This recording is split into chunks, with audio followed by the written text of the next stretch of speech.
Sondland. Well, welcome to you. You obviously have had a sort of rocky history with President Trump. Ukraine is going to be a crucial early challenge for Donald Trump because he has said he can sort this war out in 24 hours.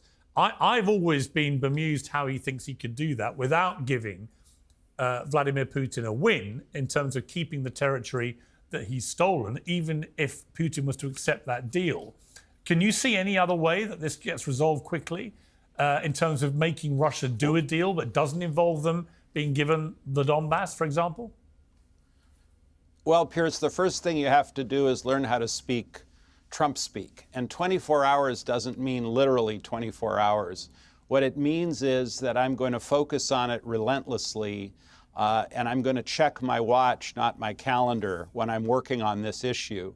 And I'm going to get it done in a matter of days, weeks, months, not years or decades, which is the way Washington tends to work from a time frame standpoint. I don't think that Trump wants to reward Putin with anything.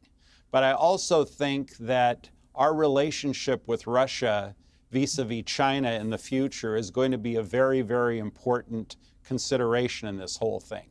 So this is three-dimensional chess, just like they used to play on Star Trek.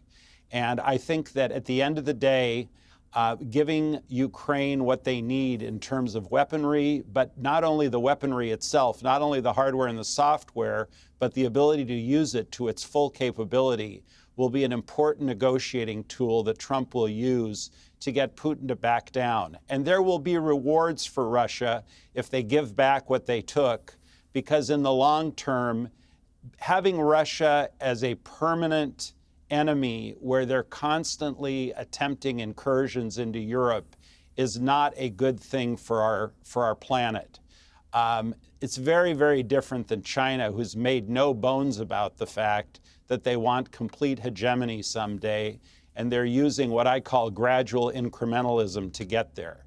They are far more dangerous to us than Russia. Yeah, but Putin is not just going to give this territory back that he's taken, because to do that would be to admit to his own people that all these hundreds of thousands of Russian troops who've been killed, it's now running at about 1,500 a day, apparently, in terms of casualties, dead and wounded, on the Russian side alone. If he was to now just give back what he's taken, that would be seen as an abject failure, and he could get driven out of office or worse. Well, no, he won't just give it back without cost. It'll cost us something, it'll cost Europe something, but what it'll cost is not going to be the end of another Western democracy, i.e. Ukraine. It could be oil revenues, it could be a different type of alliance with Russia, it could be carte blanche in terms of having Ukraine join NATO at some point where the Russians back down on that issue.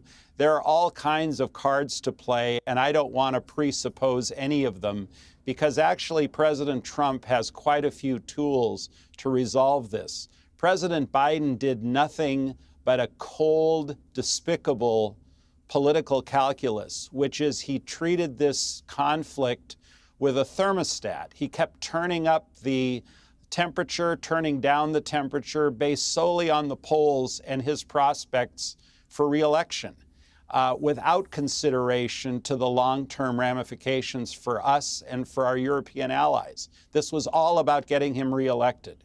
Trump doesn't have that consideration any longer.